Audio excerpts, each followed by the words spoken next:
এরকম গরম ভাতে হবে নাকি মাটন কষা? আমার তো বাবা মাটন হলে আর কিছুই লাগে না। আর তোমাদের? তো চলো আজ আমি আমার মতো করে মাটনটা করে ফেলি। তার জন্য এখানে আমি 2 কেজি মাটনে 200 গ্রাম দই, পেঁয়াজ কুচি, আদা রসুন পেস্ট, ধনে গুঁড়ো, লঙ্কা গুঁড়ো, হলুদ গুঁড়ো, লবণ আর তেল দিয়ে ভালো করে মেখে 1 ঘন্টার মতো আমি ম্যারিনেট করে রেখে দিলাম। ফিরে এসে কড়াই গরম হলে তেল দিয়ে তেজপাতা, শুকনো লঙ্কা, জিরে ফোড়ন দিয়ে 2 বড় সাইজের পেঁয়াজ কুচি করে দিয়ে দিলাম।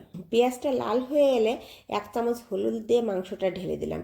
এবার নাড়তে থাকবো। এখানে আমি কালারের জন্য 1 চামচ কাশ্মীরি লঙ্কা গুঁড়ো ব্যবহার করেছি, আর ঝালের জন্য বেশি না, 7 থেকে 8টা কাঁচা লঙ্কা ব্যবহার করেছি। লঙ্কা গুঁড়ো প্রথমে যেহেতু আমি ব্যবহার করেছি তাই আর বেশি কাঁচা লঙ্কা এখানে দিলাম না, কাঁচা লঙ্কাটা একটু কমই দিলাম। এবার খুব ভালো করে কষিয়ে নিয়ে গরম জল অ্যাড করলাম, আর আগে থেকে ভেজে রাখা কয়েক টুকরো আলুও এখানে দিয়ে দিলাম।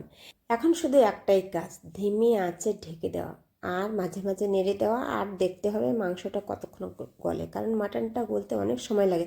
তোমরা যদি চাও তো প্রেশার কুকারেও 1-2 সিটি দিয়ে আবার একটু নামিয়ে নিতে পারো, সেটাও খারাপ হয় না খেতে।